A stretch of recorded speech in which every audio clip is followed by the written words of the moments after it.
নমস্কার ছোট্ট বন্ধুরা। আজকে তোমাদের জন্য নিয়ে এসেছি আরো একটি ছোট্ট ভিডিও, যেখানে আজকে জানবো এমএসডব্লিউ লোগো সম্পর্কে। এমএসডব্লিউ লোগো হচ্ছে একটি অ্যাপ্লিকেশন সফটওয়্যার। এর মাধ্যমে আমরা ড্রয়িং করতে পারি। আশা করি ইতিমধ্যে তোমরা জানো এমএস পেইন্ট সম্পর্কে। পেইন্ট একটি এমন সফটওয়্যার যার মাধ্যমে আমরা ড্রয়িং করতে পারি। কিন্তু পেইন্ট সফটওয়্যারে ড্রয়িং করার জন্য বেশ কিছু টুল থাকতো, যেমন লাইন ড্র করার জন্য বা কোনো একটা শেপ আমরা ওখানে টুল ইউজ করে ড্র করতে পারতাম। এখানে কিন্তু সেরকম কোনো ধরনের টুল নেই। তার বদলে এখানে আমাদেরকে কিছু কমান্ড লিখতে হবে বা কিছু কোড লিখতে হবে, যার মাধ্যমে ড্রয়িংটি তৈরি হবে।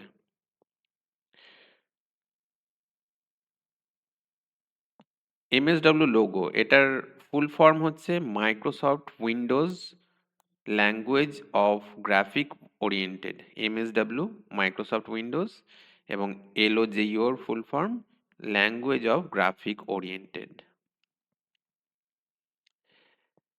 এই সফটওয়্যারটি তৈরি করেছে এমআইটি, যার ফুল ফর্ম হচ্ছে ম্যাসাচুসেটস ইনস্টিটিউট অফ টেকনোলজি।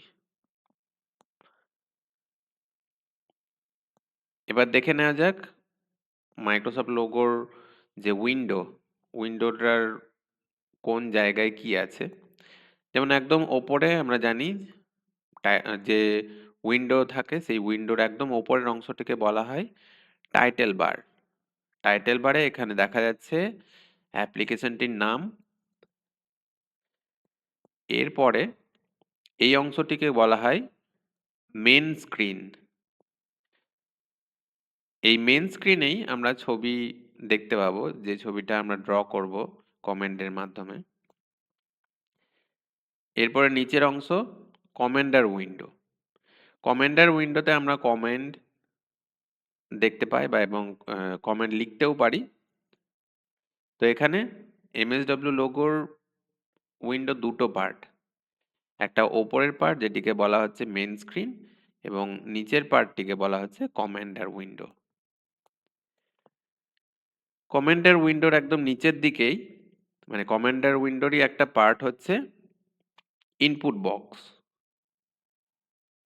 এই ইনপুট বক্সের মধ্যে আমাদেরকে কমেন্ট টাইপ করতে হবে, এবং কমেন্টটি টাইপ করার পর কিবোর্ড থেকে এন্টার প্রেস করলে তার আউটপুটটা আমরা মেন স্ক্রিনে দেখতে পাই। এটিকে বলা হয় রিকল লিস্ট।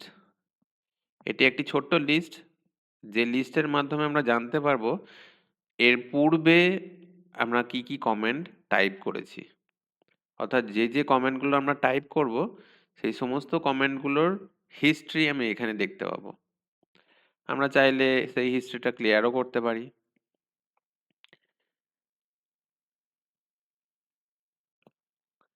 তো এমএসডব্লিউ লোগো উইন্ডোর এই অংশগুলি ছাড়াও বেশ কিছু অংশ আছে, যেমন ওপরে দেখো দেওয়া আছে file, bitmap, set, zoom, help. এগুলোকে বলা হয় মেনু। আর এই মেনুগুলি যে জায়গায় আছে সেটিকে বলা হয় মেনু বার। তো মেনু বারের মধ্যে প্রথম মেনু হচ্ছে ফাইল। ফাইলে ক্লিক করলে এই কিছু অপশন আমরা পাবো: new, load, save as, bitmap. এখানেও new, load, save as, set, zoom, help, এই সমস্ত অপশনগুলো আমরা দেখতে পাই। এগুলির কাজ আস্তে আস্তে দেখব। এবার মেন স্ক্রিন, যেখানে আমাদের ড্রয়িংটা ডিসপ্লে হবে, মেন স্ক্রিনের মাঝামাঝি দেখো একটা ট্রায়াঙ্গেল দেখা যাচ্ছে, একটা ত্রিভুজ। এই ত্রিভুজটিকে বলা হয় টার্টেল। এই টার্টেলটি যখন মুভ করবে, তার পেছনে একটি দাগ ফেলতে ফেলতে যাবে। সেই দাগটির মাধ্যমে আমাদেরকে বিভিন্ন রকম ড্রয়িং করতে হবে। আচ্ছা, এরপরে কমান্ডার উইন্ডোতে একদম নিচে যেখানে বললাম ইনপুট বক্স, ইনপুট বক্সে যদি আমি কিছু টাইপ করি, যেমন একটি কোড টাইপ করে দেখি এবং এবং তার আউটপুটটি কি দেখায় সেটা দেখা যাক। ওপরের ডান দিকের স্ক্রিনে তোমরা কোডগুলিকে একটু বড় করে দেখতে পাবে। তো প্রথম একটি কোড এখানে টাইপ করছি, কমান্ডের উইন্ডোর একদম নিচে ইনপুট বক্সে ক্লিক করলাম, ক্লিক করলেই দেখবে কার্সারটা চলে আসবে, এরপর কিছু টাইপ করলে সেই লেখাটা এখানে দেখতে পাবো। তো আমি এই প্রথমে একটা লাইন ড্র করতে চাইছি, তো লাইন ড্র করার কমান্ড হচ্ছে এফডি। এফডি টাইপ করলাম কিবোর্ড থেকে, স্মল লেটারে টাইপ করলেও হবে, ক্যাপিটাল লেটারে টাইপ করলেও হবে, নিয়ে তারপর একটা স্পেস দিচ্ছি। এবার কত বড় লাইন টানতে চাই সেটা আমাকে বলে দিতে হবে। তো ধরো যদি 100 লিখি, এরপর যদি এন্টার প্রেস করি, দেখো টার্টেলটি ওপরের দিকে এগিয়ে গেল এবং এগিয়ে যাওয়ার সঙ্গে সঙ্গে পেছনে একটা দাগ চলে এলো। তবে যেরকম ভাবে আমরা এগোবো দাগটিও বড় হতে থাকবে, বা দাগটি সেই অনুযায়ী মানে টার্টেলের মুভমেন্ট অনুযায়ী দাগটি সরতে থাকবে। যেমন একবার লিখছি এফডি 10, এন্টার প্রেস করলাম, তাহলে কিছুটা এগিয়ে গেল।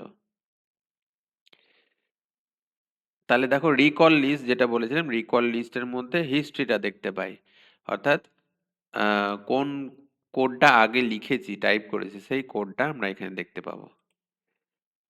আচ্ছা, রিকল লিস্টের আর একটা ফেসিলিটি আছে, যদি আগেকার কোনো কোড আমি আবার ব্যবহার করতে চাই, তাহলে সেই কোডটির ওপর যদি ক্লিক করে দিই, যেমন দেখো এফডি 100, এই কমেন্টটা আমার আর একবার দরকার আছে, তাহলে এই জায়গায় যদি আমি ক্লিক করি তাহলে সেই লেখাটি আবার চলে আসবে এখানে।